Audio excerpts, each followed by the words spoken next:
আসসালামু আলাইকুম। আজ 28 নভেম্বর 2025 শুক্রবার। আজকের সন্ধ্যার খবর নিয়ে উপস্থিত হয়েছি আমি আনোয়ার বাবু।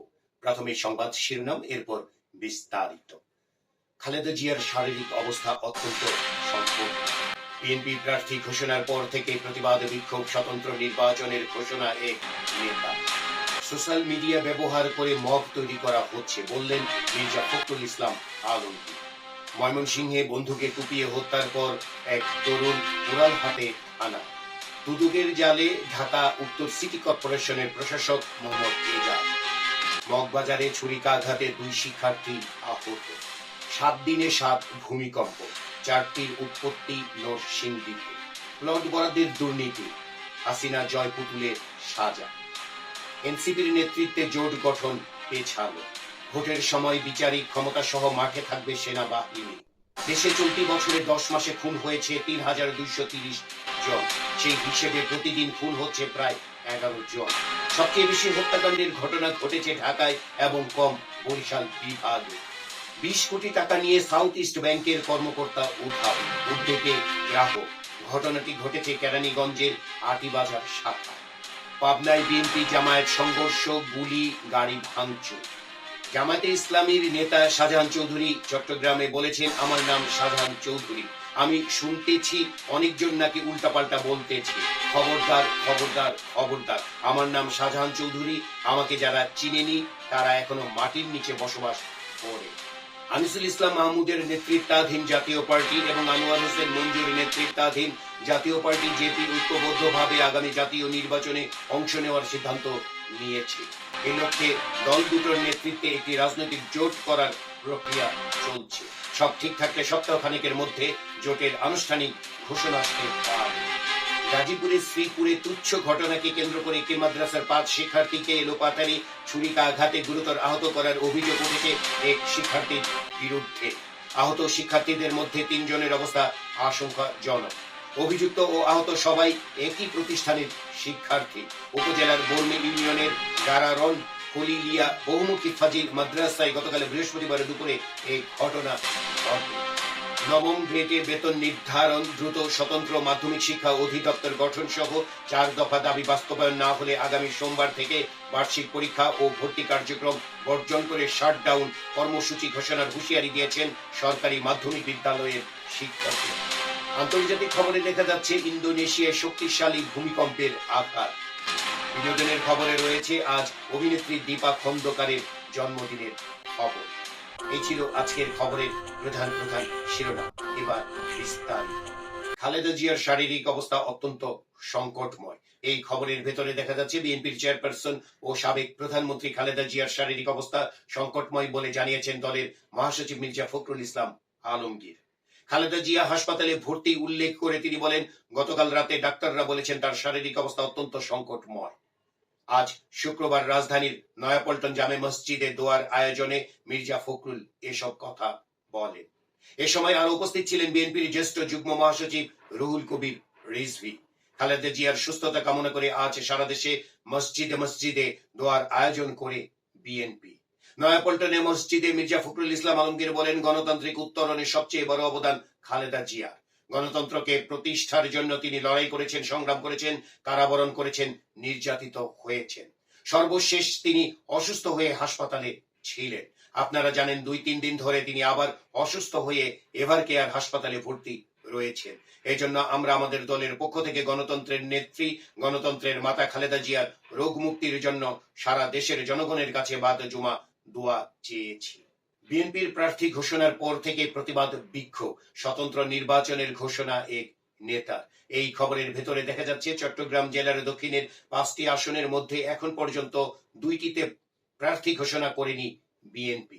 যে 3টি আসনে ঘোষণা করা হয়েছে সেখানে প্রতিদিনই দলীয় প্রার্থীর বিপক্ষে চলছে বিক্ষোভ। মূলত মনোনয়ন বঞ্চিত নেতাদের অনুসারীরাই এসব বিক্ষোভ কর্মসূচি পালন করে আসছেন।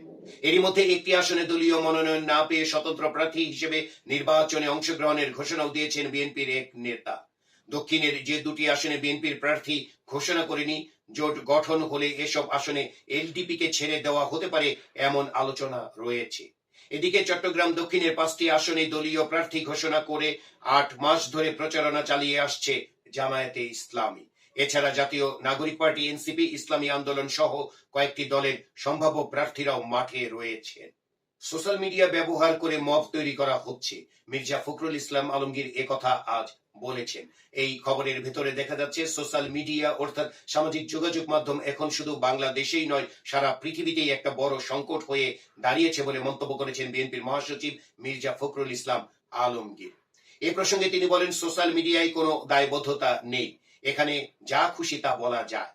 এখানে রাজনৈতিক দল, রাজনৈতিক ব্যক্তিত্ব, সামাজিক ব্যক্তিত্ব কিংবা ব্যবসায়ীদের বিরুদ্ধে নেতিবাচক প্রচারণা চালানো হচ্ছে, নৈরাজ্য সৃষ্টি করার চেষ্টা চলছে, মব তৈরি করা হচ্ছে, এতে দেশের গণতান্ত্রিক যাত্রা বাধাগ্রস্ত হচ্ছে। আজ শুক্রবার রাজধানীর জাতীয় প্রেস ক্লাবে বাংলাদেশ ফেডারেল সাংবাদিক ইউনিয়নের দ্বিবার্ষিক কাউন্সিল 2025-এর উদ্বোধনী অনুষ্ঠানে মির্জা ফখরুল ইসলাম আলমগীর এসব কথা বলেন। ময়মনসিংহে বন্ধুকে কুপিয়ে হত্যার পর হত্যাকারী তরুণ কোরাল হাতে থানায়। এই খবরের ভেতরে দেখা যাচ্ছে ময়মনসিংহের ত্রিশালের সরকারি নজরুল একাডেমি মাঠে মুনতাসির ফাহিম নামের 22 বছর বয়সী এক তরুণ ধারালো অস্ত্রের আঘাতে খুন হয়েছেন।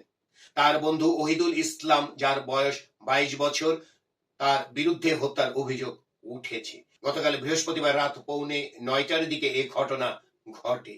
নিহত মুনতাসির ফাহিম ত্রিশাল ইউনিয়নের চিকনা মনোহর গ্রামের বাদল মিয়ার ছেলে। অভিযুক্ত ওহিদুল ইসলাম ত্রিশাল পৌরসভার দরিরামপুর গ্রামের জহিরুল ইসলামের ছেলে। নিহত তরুণের স্বজনেরা জানান, মালয়েশিয়ার একটি বিশ্ববিদ্যালয়ে পড়েন মুনতাসির ফাহিম।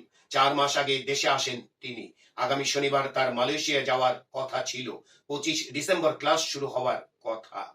পুলিশ সূত্রে জানা যায়, গতকাল রাত 9টার দিকে একটি চাইনিজ কুড়াল হাতে নিয়ে থানায় হাজির হন ওহিদুল ইসলাম।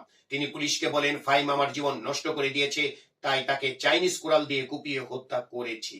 এমন কথা শোনার পর পুলিশ তাকে আটক করে। তার দেওয়া তথ্যের ভিত্তিতে পুলিশ ত্রিশাল সরকারি নজরুল একাডেমি স্কুল মাঠে যায়। মাঠের পূর্ব পাশে পানির ট্যাঙ্কের পাশে ফাহিমের মরদেহ পড়ে থাকতে দেখা যায়। পরে পুলিশ মরদেহ উদ্ধার করে থানায় নিয়ে যায়। নিহত ফাহিমের বাবা রেজাউল ইসলাম বলেন, কেন আমার ছেলেকে হত্যা করলো জানি না, কি ক্ষোভ ছিল, আমার ছেলে তো দেশেই থাকতো না, এমন নির্মম ভাবে আমার ছেলেকে কুপিয়ে হত্যা করলো। ত্রিশাল থানার ভারপ্রাপ্ত কর্মকর্তা মনসুর আহমেদ বলেন, ওই দুই তরুণ ঘনিষ্ঠ বন্ধু ছিলেন। হত্যার পর অভিযুক্ত তরুণ থানায় এসে বলতে থাকেন তার জীবন নষ্ট করে দেওয়া হয়েছে, তাই তিনি ফাহিমকে হত্যা করেছেন। এর বেশি কিছু তিনি জানাননি। পুলিশ মরদেহ উদ্ধার করে ময়মনসিংহ মেডিকেল কলেজের মর্গে পাঠিয়েছে। আটক তরুণকে জিজ্ঞাসাবাদ করে হত্যার কারণ বের করা হবে। এই ঘটনায় আইনি ব্যবস্থা নেওয়া হচ্ছে। দুদকের জালে ডিএনসিসির প্রশাসক মোহাম্মদ এজাজ। এই খবরের ভেতরে দেখা যাচ্ছে, ঢাকা উত্তর সিটি কর্পোরেশনের প্রশাসক মোহাম্মদ এজাজের বিরুদ্ধে দুর্নীতি ও অনিয়মের অভিযোগ অনুসন্ধানের সিদ্ধান্ত নিয়েছে দুর্নীতি দমন কমিশন দুদক। বৃহস্পতিবার পরিচালক ঈশিতা রনির সই করা কমিশনের এ সংক্রান্ত আদেশ দুদক মহাপরিচালকের কাছে পাঠানো হয়েছে। সংশ্লিষ্ট সূত্রে এ তথ্য জানা গেছে। দুদকের চিঠির সংক্ষিপ্ত শিরোনামে বলা হয়েছে, ঢাকা উত্তর সিটি কর্পোরেশনের প্রশাসক মোহাম্মদ এজাজের বিরুদ্ধে ক্ষমতার অপব্যবহার পূর্বক নানাবিধ অনিয়ম, দুর্নীতি ও ঘুষ গ্রহণের অভিযোগ উঠেছে। পাবনায় বিএনপি জামায়াত সংঘর্ষ, গুলি, গাড়ি ভাঙচুর। এই খবরের ভেতরে দেখা যাচ্ছে, পাবনার ঈশ্বরদীতে পাবনা 4 আসনের জামায়াত ইসলামের প্রার্থী ও জেলা জামায়াতের আমির অধ্যাপক আবু তালেব মণ্ডলের প্রচারণা নিয়ে বিএনপির সমর্থকদের সঙ্গে সংঘর্ষের ঘটনা ঘটেছে। এ সময় গাড়ি ও শতাধিক মোটরসাইকেল ভাঙচুর করা হয়েছে। আহত হয়েছেন উভয় পক্ষের অর্ধশতাধিক নেতা কর্মী। উপজেলার শাহপুর ইউনিয়নের চর গড়গড়িয়া এলাকায় গতকাল বৃহস্পতিবার বিকেল 5টার দিকে এ ঘটনা ঘটে। বিনোদনের খবরে দেখা যাচ্ছে, অভিনেত্রী দীপা খন্দকারের জন্মদিন আজ। বিজ্ঞাপন, নাটক, চলচ্চিত্র সব মাধ্যমেই দীপা অ্যাক্টিভ। এক সময় ছিলেন এয়ার হোস্টেস। 1999 সালে কাজী শহীদুল ইসলামের পরিচালনায় কাকতারুয়া নাটকে প্রথম অভিনয় করেন। দীপা অভিনীত প্রথম সিনেমা ভাইজান এলোরে। এরপর অভিনয় করেছেন রিভেঞ্জ, পায়ের ছাপ, মোনা, মনোলোক সহ কয়েকটি সিনেমায়। এই ছিল আজকের প্রধান প্রধান খবরের শিরোনাম এবং খবর। আমাদের এই খবর নিয়ে আপনাদের যদি কোনো মতামত থাকে তাহলে কমেন্ট বক্সে জানাতে পারেন।